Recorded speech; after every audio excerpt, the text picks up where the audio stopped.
Seja muito bem-vindo, muito bem-vinda ao Conversa Diária. Aqui no meu, no seu, no nosso bate-papo leve e descontraído e cheio de boas histórias para contar. Aqui a gente fala de tudo um pouco, como aquela boa conversa entre amigos. E hoje nós vamos conversar com uma médica determinada que descobriu a vocação na área da saúde aos 16 anos, quando perde uma amiga com leucemia. Ela fez o vestibular. Depois decidiu ir para Cuba estudar. E de lá ela volta para o Brasil, já porque ela estava gestante. Mas ela vai contar tudo com mais detalhes para a gente. Nós vamos conversar então com Maria Reinato Ferrão. Seja muito bem-vinda ao Conversa Diária. Obrigada por aceitar o nosso convite, Maria. Obrigada, eu que agradeço o convite. Para mim é muito bom estar aqui compartilhando essa história com vocês. Muito bom para nós também. Vamos aprender um pouquinho, não só da cultura de Cuba, da sua experiência, né, na área da saúde, que você tem muita coisa boa para compartilhar conosco. Gostaria que você se apresentasse, em primeiro lugar, da menina Maria, quando decide também seguir esse caminho da saúde na área da medicina. Conta pra gente. Tem irmãos, inclusive, fique à vontade. Bom, meu nome é Maria, eu tenho 39 anos, vou fazer 40 anos agora em janeiro, né? Sou filha da Márcia e do Emílio, nós somos 5 filhos, né? Então eu tenho uma irmã mais velha, mais 3 irmãos mais novos. Nasci em Bariri, numa cidadezinha aqui próxima. Mudei para Bauru quando eu tinha 7 anos. E depois, com 16 anos, minha família decidiu mudar para Agudos e lá eu moro até os dias de hoje, né? Passei um período em Cuba, depois voltei pro Brasil, terminei minha faculdade em São Paulo e moro em Agudos até hoje. Eu anunciei aqui que você descobre nessa área da saúde, da medicina, a sua vocação quando perde uma amiga para leucemia. Gostaria que você trouxesse para a gente uns detalhes e se tem alguém também da família que trabalha na área da saúde, por qual razão, além, né, dessa questão que você decidiu ingressar na carreira da medicina. Quando eu era pequenininha, quando eu era muito pequenininha, meu sonho era ser bombeira, né? Então, eu sempre gostei muito tinha esse amor por salvar as pessoas. Mas teve uma fase da minha vida que eu decidi que eu queria fazer direito, então eu fiquei meio um pouco na dúvida. E aí eu tinha uma amiga muito próxima, né? Ela chamava Carolina. E aí, quando ela tinha 15 anos, ela descobriu o diagnóstico dela. Ela estava com leucemia. Pra gente foi um choque, porque acho que na adolescência a gente não imagina que tenha tantas coisas ruins assim, né? A gente acha que o mundo é tudo muito bonito. E aí ela ficou internada no Hospital Amaral Carvalho, né?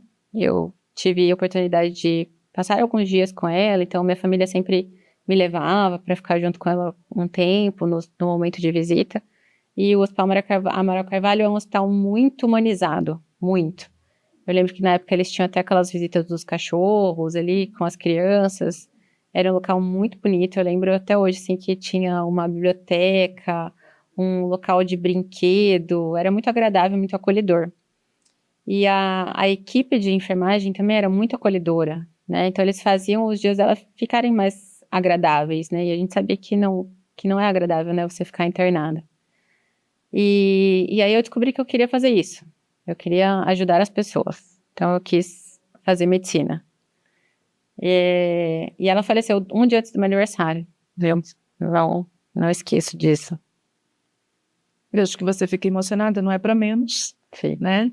E a sua profissão é uma profissão muito bonita, a gente sabe disso, desafiadora, e a causa que te envolve, né, mostra que o trabalho seu, também a sua causa, acaba sendo realizada de uma forma humanizada. Isso é importante para quem exerce na área da medicina. Como que você vê, ainda mais nos dias atuais hoje? Com certeza. Eu falo que eu não consigo lidar bem com o óbito até hoje, né? Eu trabalho, mas toda vez que eu tenho que dar essa notícia para uma família, eu me emociono, eu choro com a família. E a gente sempre aprende na faculdade, né, que a gente precisa ter um pouquinho eu diria um pouquinho de frieza, né? Mas eu não consigo fazer isso até hoje. Eu tenho 10 anos de formada e eu ainda choro quando eu vou dar uma notícia de óbito para a família, porque eu me coloco no lugar da pessoa, né? E perder alguém que você ama é muito difícil, né? E qual que era o nome da sua amiga? E foi uma virada de chave nesse momento, de tudo que aconteceu, quando você decide seguir, prestar vestibular? Para você foi um momento, uma virada? Ela chamava Carolina, e com certeza acho que eu me encontrei ali, naquele ambiente que ela estava, né? E você presta vestibular aqui no estado de São Paulo? Foi isso, medicina? Para medicina? Como Isso. que foi? Quando eu estava no terceiro ano, eu saí da faculdade saí do terceiro ano já determinada a prestar medicina. Na minha época era bem concorrido, acho que não tanto quanto hoje, né? Mas eu prestei uma vez, não passei, eu fiz a minha inscrição no cursinho, e aí, pesquisando, assim, alguém falou pra mim, tem a possibilidade de começar a fazer medicina em Cuba. Eu falei, nossa, em Cuba, né? A gente sempre escuta falar que a medicina de Cuba é muito boa. Então, falei, vou investigar para ver como é que eu vou para lá. Aí, fui fazer uma prova. Eu me lembro até hoje que eu fui pedir ajuda pro meu pai, né? Porque a prova era em São Paulo, no consulado. Aí ele disse assim para mim, olha, o sonho é seu, se você quiser ir, você tem que correr atrás. Ele falou, eu não vou te ajudar. Não foi por maldade, eu acho que foi porque para eu entender que, bom, eu queria morar sozinha em outro país, eu tinha que já entender como é que as coisas funcionavam sozinha, né? E fui correndo atrás de tudo, eu tinha que fazer um monte de exame médico para poder fazer a prova teórica, eu precisava entregar algumas coisas, né? Fiz a prova, fui chamada para uma entrevista, aí passei na entrevista, e aí tinha outro problema, né? Era o dinheiro para ir para lá, como é que eu ia me organizar e tudo. Mas no fim acabou que deu tudo certo. Eu consegui ir para lá e as primeiras semanas foram bem difíceis, né? Assim, eu me adaptar a um outro sistema, mas acabei gostando. Você estava com quantos anos nessa época? Eu estava com 19 anos. 19 anos. Já o que você mencionou, seu pai já meio que direcionou aqui uma escola para você ir atrás, correr, né, atrás dos seus objetivos, para que lá você também pudesse saber se virar, vamos dizer assim, né? Com certeza. E a experiência, então, traz mais detalhes para a gente como que foi, né? Porque num outro país, sem família, sem amigos, e prestando, né, a faculdade na área da saúde, que era, na verdade, o seu sonho. Estava começando ali a se concretizar. Sim. Quando eu cheguei em Cuba, a gente tinha os brasileiros, né? Eu morava numa faculdade, então dentro da minha faculdade tinham várias nacionalidades, né? Mas os brasileiros e os jamaicanos, e acho que Belize, alguns chegavam mais cedo para se adaptar ao espanhol, né? Que eram países que não falavam o espanhol. Então nós chegamos 6 meses antes de iniciar as aulas para fazer eles chamam de pré-médico, né? Que era um pré-curso só de língua espanhola. E acho que as primeiras semanas que eu cheguei lá, falei, nossa, acho que eu não vou conseguir ficar nesse lugar. A comunicação era muito complicada, porque as ligações eram muito caras, ligações internacionais. E eu conseguia falar com a minha mãe, assim, uma vez por semana, uns 10 minutos. Eu acho que era difícil para mim, mas com certeza para ela era muito mais difícil, né? Porque ela não tinha notícia, ela não sabia nem como eu estava lá.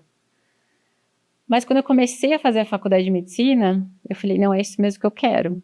Eu falei, eu gosto disso, é isso que eu quero, eu vou ficar aqui. E a medicina em Cuba é muito humanizada. Então, eu acho que foi isso que fez eu me encontrar mais ainda com a medicina. Você ficou 6 anos em Cuba. O que você gostou nesse período desses 6 anos, né? E os desafios além da língua, além dessa adaptação? Quais foram que você teve assim mais em evidência para compartilhar com a gente? O que eu gostei muito da medicina em Cuba é que ela é muito prática, né? Então, assim, a gente sabe que é um país que tem umas dificuldades para conseguir algumas coisas com tecnologia mais avançada, né? Então, a medicina lá é muito baseada no exame físico do paciente, na entrevista com o paciente. Então, eles utilizam menos dos exames complementares, né? Do raio-x, da tomografia, porque é mais difícil você conseguir. No entanto, eles têm um diagnóstico muito bom da doença, e eles conseguem tratar. E isso para mim é fascinante. A conversa com o paciente, o examinar o paciente é fascinante.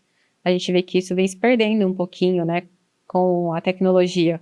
Hoje, às vezes, se você passa numa consulta médica, o médico só pede exames, ele acaba não avaliando, né? Então, isso para mim foi uma coisa muito marcante, né? No estudar lá. Eu achei que fez eu crescer muito como médica, como clínica, né?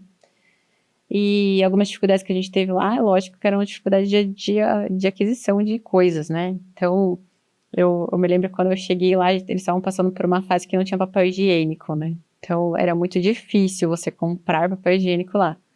Aí você tinha que usar outras coisas, né? Jornal, né? Algumas outras opções. Então, isso para mim foi bem complexo. O não comer carne, né? Eles não comem... como a ilha é muito pequena, as vacas, elas são mais destinadas a produzir leite. Então, a carne vermelha, ela é muito pouco comercializada no país. Então, era mais carne de porco, eu não gostava muito de carne de porco. Então, a alimentação para mim foi um outro desafio. Interessante. E para você se divertir, porque diante de estar focada nos estudos, o que você costumava fazer lá para também, né, ter esse momento de entretenimento? Ah, não, o povo cubano é muito festeiro. É muito, tão festeiro quanto o brasileiro. Então, assim, tinha bastante festas, né, nos finais de semana. E a cultura lá também é muito boa. E as entradas das peças... Todo final de semana tinha alguma peça teatral. A gente tinha próximo ali da nossa faculdade a escola de cinema, né? Que era muito conhecida. Eu tive o prazer de conhecer alguns escritores famosos, de participar de alguns eventos lá. Eu já assisti muitas peças teatrais. Eles investem muito na cultura. O cinema, para você ter uma ideia, eu lembro que eu pagava, se a gente fosse converter para o real na época, a entrada do cinema era R$ 1. Então, Muito acessível. era muito acessível. Cultura, sim, realmente para toda a população, de forma acessível, que é importante também. E você ficou, como eu mencionei, 6 anos, né? E aí tem um período quando você engravida. Como que foi essa fase para você? E depois, qual foi o procedimento que você decide tomar? Compartilha para a gente, que acho que é um outro momento importante também. Sim, com certeza. Quando eu estava no 5º ano, né, de faculdade, eu tinha ficado, além dos meses do 5º ano, mais os 6 meses, né, então fiquei praticamente 6 anos em coma. Quando eu estava no 5º ano, eu descobri que eu estava grávida, né, o pai do meu filho é paraguaio, a gente namorava na época, e eu fiquei assustada, né, eu me senti uma adolescente, eu falei, meu Deus, o que eu vou fazer agora? Você estava com 24 anos nessa época? Eu estava com 24 anos. E aí eu tive que tomar uma decisão na minha vida, ou se eu ia continuar o meu curso lá, né? E faltava 1 ano e meio para terminar, metade do 5º ano e o último ano, que era o 6º. Ou eu voltaria para o Brasil. Para eu voltar para o Brasil, eu ia ter outras dificuldades, né? Que seria prestar as provas de transferência, ver onde eu ia conseguir essa vaga. Mas eu ia ter em contrapartida o apoio da minha mãe e do meu pai para me ajudar a cuidar do meu filho, né? E aí eu optei por vir para cá. Então, eu vim de férias, já fiquei no Brasil, trouxe toda a minha documentação, dei entrada em várias provas, eu fiz muitos vestibulares, fui grávida fazer prova até no norte de Minas Gerais. E eu passei em algumas faculdades, então eu tive esse privilégio de poder escolher, né? E acabei escolhendo São Paulo, que era mais próximo, né? Aqui da minha casa. Realmente determinada em fazer o seu curso, em concluir a área da medicina e com a gestação. O filho hoje está com 14 anos. 14 anos. O nome dele? Matias. E você já me contou aqui no bastidor que ele é esportista, é isso? Isso, meu filho. Fala um pouquinho dele pra gente também. O meu filho, quando ele tinha 11 anos, ele foi numa aula de CrossFit comigo, né? Que eu pratico nas minhas horas vagas. Ele se apaixonou e hoje ele compete profissional, né? Então, inclusive, a gente vai para Miami em março, que ele foi classificado para a final do Mundial. Que bacana! Você, com essa carinha de menina, falando que tem um filho de 14 anos, o pessoal não acredita, né? Provavelmente fala, não é possível. Não acredita, 1,89 m. Foi uma bem jovem, olhando para o seu rostinho, assim, mas foi com 24 anos. Sim. Né? Quando você começa a estudar aqui em Bauru, então, com essa transferência, passa nessas faculdades, decide por uma, qual a diferença em relação ao curso em Cuba e no Brasil? Quando eu voltei para o Brasil, eu tive que fazer algumas adaptações da minha carga horária, né? Que é algumas matérias que eu não tinha lá, inclusive saúde pública, né? Que eu tive que refazer aqui. Então, do meu 5º ano, eu acabei aproveitando só o primeiro e segundo ano na íntegra, né? Então, eu voltei pro 3º ano, eu costumo falar que eu fiz 2 faculdades de medicina, né? Eu fiz uma lá e uma aqui. Mas eu não me arrependo, não. Eu aprendi bastante nesses anos que eu fiquei em Cuba, né? E também aqui no Brasil. E aí, a diferença, assim, que eu percebi na época, né? É que lá em Cuba eles eram mais rígidos, né? No sistema de avaliação, até na presença. A gente morava dentro da faculdade, então a gente não tinha direito a faltar. Se a gente faltasse na aula, a gente precisava passar por consulta médica e só assim era justificada a nossa falta. E aí a gente vê que aqui no Brasil as coisas são mais relaxadas, né? Seria necessário ter essas alterações e mudanças. A gente vê hoje muitas reclamações, não só de pacientes, até mesmo profissionais da área da medicina, em relação a alguns comportamentos. Você observa isso também? Com certeza. De alguns profissionais? Talvez seja essa liberdade, talvez, da forma como o sistema tem seguido. Eu acho que o pessoal que se formou há um tempo, que tem mais um tempo de formado, né? Eu acho que a gente está percebendo, assim, que a qualidade do ensino, ela vem piorando um pouco, né? Tanto na área médica, quanto na enfermagem, né? Eu falo mais dentro da saúde, que é onde eu tô inserida, né? Mas a gente vê que, no geral, parece que eles estão formando mais pessoas, mas a qualidade vem caindo um pouco. E para você que tem essa experiência, que estudou no exterior, e no Brasil é determinada, né? Está numa área que você está à frente de urgência e emergência, que é no SAMU, que nós vamos entrar falando sobre ela também. Para quem está se formando, qual dica e conselho que você deixa para que esses profissionais sejam mais humanizados também e tenham os melhores resultados na sua carreira? Na urgência e emergência, eu acho que a pessoa tem que ter, primeiro, vocação para isso, né? A medicina, ela é uma área muito ampla, então, se você olhar o perfil do médico que faz dermatologia, ele não tem nada a ver com o perfil do médico que faz urgência e emergência, né? Então, assim, primeiro, a pessoa precisa entender que é uma profissão que exige muita decisão rápida, que exige muita confiança, né, no momento ali, nas suas condutas, mas precisa de um pouquinho de humildade também para entender que a gente nem sempre está certo e que a gente precisa estar sempre se atualizando e para fazer o melhor para o paciente, né? Eu sou apaixonada pelo SAMU. Eu acho que desde que eu me formei, eu já tinha na minha mente que eu queria trabalhar no SAMU, porque eu gosto do pré-hospitalar. Eu acho que o trabalho que a gente faz do caminho, a gente costuma te falar da cena, né? Da cena onde a gente tira o paciente até o hospital, ele determina muito o que vai acontecer com o paciente depois, né? Mas eu acho que não é uma área para todo mundo. Realmente, você gosta de desafios, vamos dizer assim, né? Você enfrenta mesmo, porque não é uma área fácil, como você trouxe aqui, entre uma especialidade e outra. Você sempre quis seguir nessa área também, como o SAMU, e você hoje está na gestão, inclusive, correto? Isso. Eu entrei na prefeitura em 2019, né, pelo concurso, né? E já fui direto para o SAMU, trabalhei como médica lá, como médica reguladora, né? Então, lá no SAMU, a gente tem o médico que fica no telefone, atendendo as ligações, tem o médico que sai nas ambulâncias para fazer os atendimentos. Trabalhei como médica reguladora aí, fazendo intervenção, e até que eu recebi o convite para ser a diretora do SAMU em 2022. E tô lá até hoje. Também adoro gestão pública. E quais são os maiores desafios nessa parte de emergência e urgência no seu olhar e no seu cotidiano que você observa? E até mesmo na parte de gestão que você está à frente. Quando eu entrei no SAMU, eu imaginava que os problemas seriam só resolver uma escala médica, uma escala de enfermagem. Aí eu descobri que não é só isso, né? Aí, primeiro dia que quebrou uma ambulância, eu pensei, nossa, o que eu vou fazer? Como que eu vou resolver isso? Eu não entendo nada, né? Não entendo de mecânica, não entendo de nada. E assim, a gestão pública, ela é uma área, assim, que a gente não tem nem noção do tamanho dela, porque envolve Ministério da Saúde, envolve o governo municipal. Então, assim, dentro da gestão eu tive muitas dificuldades, né? Até aprender, assim, a quem eu tinha que pedir ajuda, a quem eu tinha que socorrer, quem ia me socorrer, né? Então, bem complexo.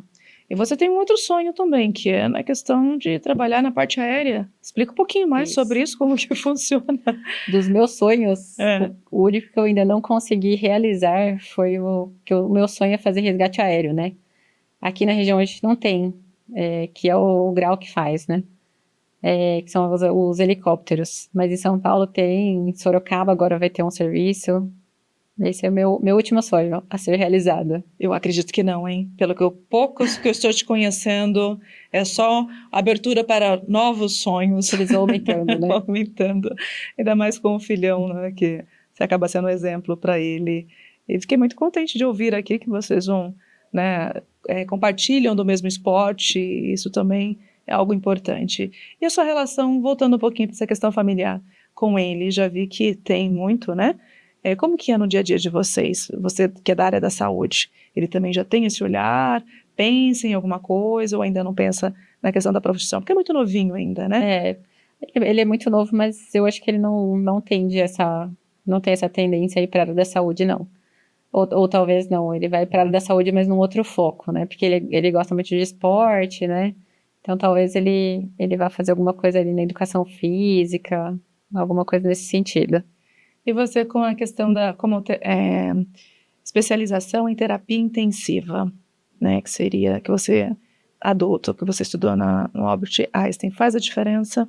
A especialização, de que forma que contribui para o seu dia a dia? Eu fiz 2 especializações, na verdade, né? Uma em terapia intensiva adulto, que foi no Albert Einstein, e uma em gestão hospitalar. O Einstein é um paraíso, né? Eu uso muita coisa do que eu aprendi lá, mas tem coisas que eu não consigo usar porque eles têm muito mais recursos do que a gente tem na saúde pública, né? Mas com certeza abre abre um olhar diferente, assim, para medicina, né? E você escolheu trabalhar na área pública, no SUS, por qual razão? Poderia ir para um particular também. Tem alguma particularidade? Eu sou apaixonada pelo SUS. Eu acho que é o sistema de saúde que, na teoria, ele é a pupila dos olhos de todo o país, né? Eu acho que ele é muito bem desenhado, muito bem estruturado. Ele tem algumas falhas, mas alguns países nem têm serviço de saúde pública, né? Então, eu acho o SUS extremamente importante. E falando em extremamente importante, como que é para você salvar vidas? Nós vamos para um rápido intervalo e você responde já para nós. Então nós vamos para esse rápido intervalo, mas voltamos já, você não saia daí. Continue com a gente, até mais.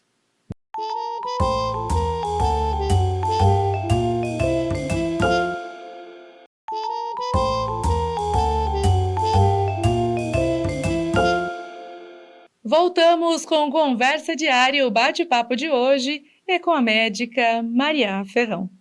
Maria, antes do intervalo, perguntei para você o que significa, né, salvar vidas, principalmente nessa questão da urgência e da emergência. E já vou acrescentando também, qual que é o papel da mulher na atuação também, né, de uma área como a sua, que é uma área tão difícil, vamos colocar nesses termos. Para mim é muito gratificante, né? Quando a gente chega assim no local e tem uma vítima extremamente grave e você consegue fazer algo para ajudar essa pessoa, né? Eu acho que não sei nem como resumir isso em palavras. É muito gratificante, né? Você saber que você vai fazer a diferença não só na vida da pessoa, mas da família e de todo mundo, né? Que ama aquela pessoa, né? Aquele que tá ali precisando de ajuda. Quanto à posição da mulher, eu acho que a mulher hoje está se inserindo cada vez mais, né, no mercado de trabalho, em cargos maiores, né. Eu particularmente não tive muita dificuldade quando eu assumi essa posição de diretora no serviço, eu não tive muita dificuldade. Acho que as pessoas já me conheciam, né, estava ali no serviço, então elas me respeitam eu vejo que algumas mulheres sentem essa dificuldade, né, de, às vezes, alguns homens não respeitam muito a mulher dentro do serviço, né, mas eu praticamente não tive nenhuma dificuldade. Todo mundo me respeita muito, muito lá no SAMU e eu adoro meu ambiente de trabalho. Acho que para a mulher o mais difícil é conciliar a vida, né? A vida de mãe, de filha, de médica, de chefe. Eu acho que essa é a parte mais complicada, né? Mas a gente sempre dá um jeito. E até aproveitando essa sua deixa, né, dessa conciliação, quando você traz aqui de filha, o pai, quando ele falou, vai, digamos assim, se vira, no sentido realmente de que você pudesse dar seus passos já sozinha. E hoje, como que ele vê a filha formada, atuando, não só ele como a sua mãe, a família toda, como que é para eles, né, e você aqui no Brasil novamente, atuando na área que você decidiu e sonhou? Eu acho que eles devem ter muito orgulho, né? E pensar assim, nossa, eu fiz meu trabalho direito, né? Porque eles têm 5 filhos, né? Então todos os filhos hoje são formados e trabalham, né? Acho que deve ser muito, muito bom, muito boa essa sensação para os pais, né? De que eles conseguiram entregar alguma coisa para o filho, né? E você, quando olha para a sua trajetória, desde menina que decide cursar a área da medicina, a área da saúde, se você tivesse que dar um conselho para você, qual daria? E como que você se sente ao conseguir chegar, né, na realização desse sonho? Hoje eu percebo que algumas pessoas elas estão optando por fazer alguns cursos por conta de remuneração, né? Eu costumo falar isso até para o meu filho. Eu falo assim, filho, não importa o que você vai fazer, faça bem. Porque se você fizer bem o que você gosta, isso vai te trazer um retorno financeiro, né? Mas a medicina sempre foi muito visada e como se fosse uma profissão que trouxesse muito dinheiro. Então eu vejo que às vezes as pessoas optam pela medicina por conta de pensar que isso vai trazer uma remuneração maior. Mas o médico trabalha demais, né? Ele tem uma carga horária muito, muito, muito grande e a gente percebe que com o passar do tempo estão se formando muitos médicos e que esse mercado está ficando um pouco mais complicado, né? A inserção desse jovem no mercado de trabalho está ficando mais difícil do que a minha, que foi há 10 anos atrás, né? Então, assim, a medicina, ela tem que ser uma vocação, né? Eu acho que o tratar bem o paciente, às vezes, ele resolve muito mais do que a dipirona que você prescreve para ele, né?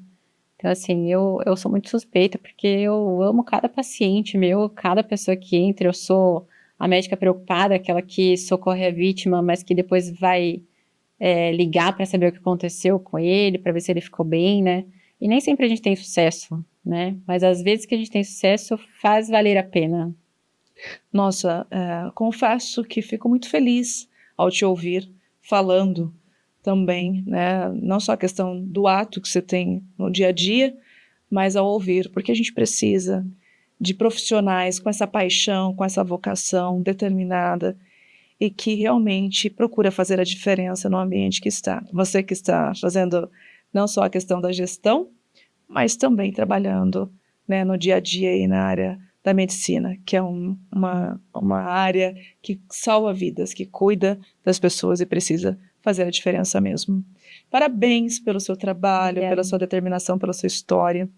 Nós estamos chegando ao final do Conversa Diária. Eu vou pedir para que você deixe, então, um recado para quem está nos acompanhando, aquele que estiver no seu coração, para quem quiser. Eu gostaria de agradecer e espero que a minha experiência tenha motivado, que tenha ajudado, de certa forma, as pessoas aí a decidirem e optarem. Eu ficaria muito feliz se alguém optasse por trabalhar no SAMU. Acho que é uma profissão maravilhosa, né? Sou suspeita em falar. Mas que, de certa forma, eu tenha ajudado aí. Com certeza. E para fechar, então, em relação às urgências e emergências no seu dia a dia, quais erros que a população ou algumas situações que as pessoas acabam cometendo e poderiam ser evitadas? O que você deixa aqui como conselho também para todos nós? Bom, eu acho que o principal erro das pessoas é achar que o SAMU é um táxi, né? O SAMU ele é um serviço de urgência e emergência, então ele deveria ser acionado somente nas urgências e emergências, né? A gente entende que as pessoas têm alguns problemas sociais, né? Que é a falta de carro, talvez, às vezes não tem a forma de chegar até o serviço de urgência, né? Mas que não está tão grave quanto um paciente que está infartando, né? Então, às vezes a gente fala assim, mas a mãe está com o filho com febre e o SAMU não vai buscar. A gente dispara uma ambulância para levar essa criança, a gente deixa de atender uma pessoa que está infartando, uma pessoa que teve um acidente grave, que tem uma parada cardíaca, né? Então, o SAMU, ele precisa ser enxergado como um serviço de urgência e emergência, né? É importante, faz a diferença, porque enquanto alguns estão pensando, como você falou, pode ser um táxi, outros realmente pode estar precisando numa questão de urgência e pode até perder-se uma vida. Com certeza. Maria, muito obrigada pela sua participação. Eu agradeço. Tá? Desejo para você sucesso na vida, na sua profissão, que você continue com esse amor aí, inclusive sendo essa profissional humanizada, fazendo a diferença na vida das pessoas. Obrigada. Então, nós conversamos com a médica Maria Ferrão. Para mim foi uma alegria ouvi-la, conhecer um pouquinho da sua história e, claro, ver que ela tem esse comportamento humanizado na área que ela escolheu, que é a sua vocação como médica. Então, vou deixando para você aqui, claro, meu forte abraço que nos acompanhou até o final desse nosso bate-papo no Conversa Diária. Até o nosso próximo encontro. Tchau, tchau.